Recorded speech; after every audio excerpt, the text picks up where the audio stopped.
48 ঘন্টার মধ্যে মাহমুদুর রহমানকে যে কোনো মূল্যে আমরা আমাদের মাঝে ফিরে পেতে চাই। সচেতন নাগরিক হিসেবে কথা বলতে চাই, মাহমুদুর রহমানকে যদি জেলে দীর্ঘ বিলম্বিত করা হয়, আপামর জনতাকে নিয়ে আমরা তার জেলের ঠেলা করে মুক্ত করবো ইনশাআল্লাহ।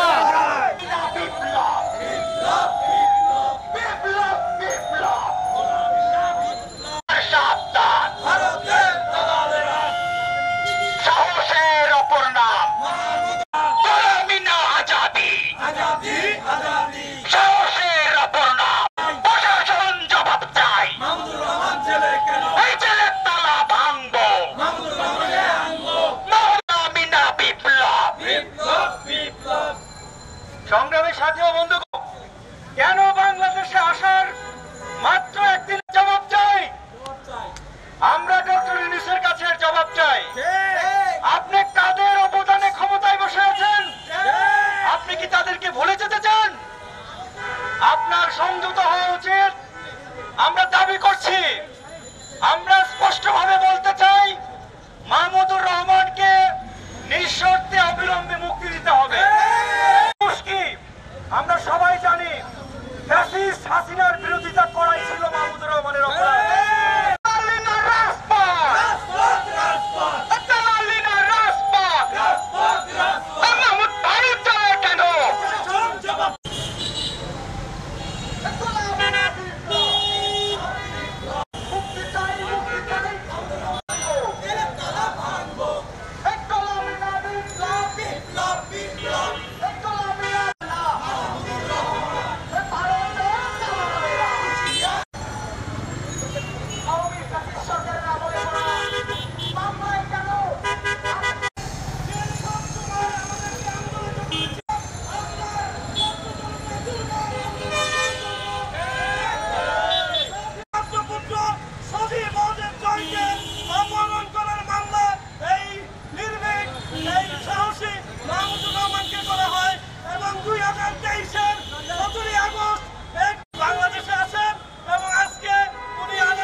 হাজারো ভাই বোনের রক্তের বিনিময়ে,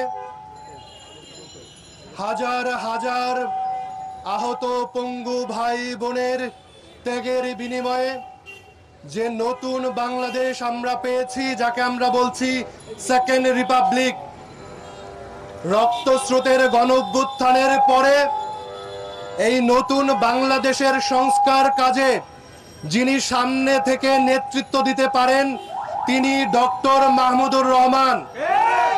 অত্যন্ত দুঃখের বিষয়, হাসিনা রেজিমের সময় যে মিথ্যা বানোয়াট মামলা দেওয়া হয়েছে তার সংখ্যা মাহমুদুর রহমান বলেছেন 107, মতান্তরে 111, কেউ কেউ বলছেন খোঁজ নিলে 224। আমরা এই মামলার ব্যাপারে কোনো কথা বলবো না। লাখ লাখ রাজনৈতিক নেতাকর্মী, কলম সৈনিক, সাংবাদিক, সাধারণ মানুষ, অধিকার কর্মীদের বিরুদ্ধে যেভাবে পাইকারি হারে মামলা দেওয়া হয়েছে, সেখানে মামলার শিকার বাংলাদেশের নাগরিকদের সংখ্যা 40 লক্ষাধিক। মাহমুদুর রহমানকে আমাদের আবার নতুন করে পরিচয় করিয়ে দেবার কিছু নেই। 2013 সালে আমার দেশ পত্রিকায় শিরোনাম হয়, শাহবাগে ফেসিবাদের পদধ্বনি শোনা যায়। শাহবাগে ফেসিবাদের পদধ্বনি সে সময় আমি মনে করি একটা ব্যক্তির কি পরিমাণ প্রজ্ঞা থাকলে যখন ফেসিবাদের অঙ্কুর গজিত হয়, সেই মাতৃঘর তাকে চিহ্নিত করে মাহমুদুর রহমানের আমার দেশ পত্রিকা থেকে বলা হয় শাহবাগে ফেসিবাদের পদধ্বনি। সেই থেকে বুদ্ধিভিত্তিক, তাত্ত্বিক, প্রায়োগিক রাজনৈতিক লড়াই শুরু।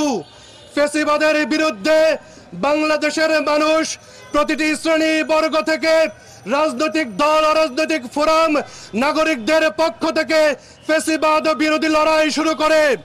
ডক্টর মাহমুদুর রহমান ফেসিবাদ বিরোধী লড়াইয়ের মহান নায়ক, তিনি ফেসিবাদ বিরোধী লড়াইয়ের অগ্রনায়ক। আমরা বিশ্বাস করি এবং আমরা দাবি জানাচ্ছি অন্তর্বর্তীকালীন সরকারের প্রতি, মাহমুদুর রহমান যেভাবে আইন মেনে আদালতের দ্বারস্থ হয়েছেন, তিনি জেলে গিয়েছেন, আইনিভাবে তিনি মোকাবেলা করবেন এবং বাংলাদেশের মানুষের কাঙ্ক্ষিত যে দাবি, সেভাবে তিনি মুক্ত হয়ে আসবেন। আমরা এই ফোরাম থেকে আবারও বলছি, বাংলাদেশের মানুষের আকাঙ্ক্ষা হচ্ছে ডক্টর মাহমুদুর রহমান মতো যারা দেশপ্রেমিক, যারা ত্যাগী এবং দল নিরপেক্ষ মানুষ, তাদের নেতৃত্বে এই সংস্কার কর্ম সাধন করা। আমরা দাবি জানাচ্ছি অনতিবিলম্বে ডক্টর মাহমুদুর রহমানের মুক্তির পর তাকে উপদেষ্টা করে বাংলাদেশের দ্বিতীয় এই স্বাধীনতার পরে নতুন বাংলাদেশের সংস্কার কাজে তাকে দায়িত্ব প্রদান করতে হবে। এবং আমরা এখান থেকে আরো হুঁশিয়ারি উচ্চারণ করছি, যদি কোনোভাবে কোনো আমলাতন্ত্রের ফিতা এবং বিচার বিভাগের কোন ধরনের প্রক্রিয়ার মধ্যে তার মুক্তি যদি দীর্ঘায়িত করা হয়, তাহলে বাংলাদেশের মানুষকে সাথে নিয়ে আমরা দুর্বার আন্দোলন গড়ে তুলব। মাহমুদুর রহমান সামনে না আসো, আমরা বলে দিতে চাই, যারা আমরা তাদের বিপক্ষে অবস্থান নিব। আমাদের অবস্থান সুস্পষ্ট, আমরা জাতীয় নাগরিক কমিটির পক্ষ থেকে নয়। আমি একজন মাহমুদুর রহমানের লেখা পড়ে আমি অনুপ্রাণিত। আমি রাজনীতির ওনার একজন অনুসারী, এজন্য আমি রাজনীতিতে এসেছি। সেজন্য আমি এ পরিচয় এসেছি একজন সাধারণ নাগরিক হিসাবে। ধন্যবাদ সকলকে। সচেতন নাগরিক হিসেবে কথা বলতে চাই, মাহমুদুর রহমানকে যদি জেলে দীর্ঘ বিলম্বিত করা হয়, আপামর জনতাকে নিয়ে আমরা তার জেলের ঠেলা করে মুক্ত করবো ইনশাআল্লাহ। মাহমুদুর রহমান একটা অবিসংবাদিত নেতা, তিনি কোনো দলের নন, তিনি কোনো ব্যক্তির নন, তিনি কোনো গোষ্ঠীর নন, তিনি একমাত্র বাংলাদেশপন্থী রাজনীতিবিদ, বাংলাদেশপন্থী সাংবাদিক। বাংলাদেশপন্থী বলতে যদি কাউকে বুঝায়, সে মাহমুদুর রহমানকেই বুঝাতে হবে। এই মাহমুদুর রহমানকে অনতিবিলম্বে জানাচ্ছি, তাকে অনতিবিলম্বে উইথিন 3 days 4 days এর মধ্যে তাকে রিটার্ন করতে হবে আমাদের সমাজে। বাংলাদেশের মানুষ তার কথা শুনতে চায়, তার লেখনী আবারও পড়তে চায়। এই সরকার বাংলাদেশের মানুষকে বঞ্চিত করে ভারতকে রপ্তানির নামে কার্যত ইলিশ উপহার দিয়ে একটা বার্তা দিয়েছে যে না, আমরা ভারতের আধিপত্যবাদের বিরুদ্ধে অতটা সোচ্চার নই। ঠিক তদ্রূপ ভারতের আধিপত্যবাদের বিরুদ্ধে এই সোচ্চার কণ্ঠস্বর মাহমুদুর রহমানকে কারাগারে পাঠিয়ে এই সরকারের মধ্যে লুকিয়ে থাকা ভারতের দালালেরা ভারতকে কোনো বার্তা দিয়েছে কিনা যে না, ভারত আমরা আপনাদের বিরুদ্ধে অত সোচ্চার নই। এজন্য আমরা আরেকটা কথা বলতে চাই, মাহমুদুর রহমান যদি শুধু হাসিনার বিরোধিতা করতেন, ভারতের আধিপত্যবাদের বিরোধিতা যদি না করতেন, তাহলে মাহমুদুর রহমানের পরিণতি এত কঠিন হতো না। অতএব আমাদের সাফ কথা, আমাদের কঠিন ঘোষণা, নিঃশর্তভাবে ডক্টর মাহমুদুর রহমানকে এখন থেকে আগামী 48 ঘন্টার মধ্যে মুক্তি দিতে হবে। আমি সে আলটিমেটাম দিলাম, 48 ঘন্টার মধ্যে মাহমুদুর রহমানকে যে কোনো মূল্যে আমরা আমাদের মাঝে ফিরে পেতে চাই। মুক্তি আমরা পরবর্তীতে কঠোর কর্মসূচি ঘোষণা করবেন। মুক্তি পরিষদের পক্ষ থেকে আহ্বায়ক হিসেবে আমি ঘোষণা দিচ্ছি, যারা মাহমুদুর রহমানের উপর বিভিন্ন জায়গায় হামলা করেছেন, কুষ্টিয়ায় মাহমুদুর রহমানকে রক্তাক্ত করেছেন, যেসব পুলিশ সদস্য রিমান্ডে অকথ্য নির্যাতন করেছেন, সবাইকে খুঁজে খুঁজে বের করে আইনের আওতায় আনার জন্য আমরা আন্দোলন চালিয়ে যাব।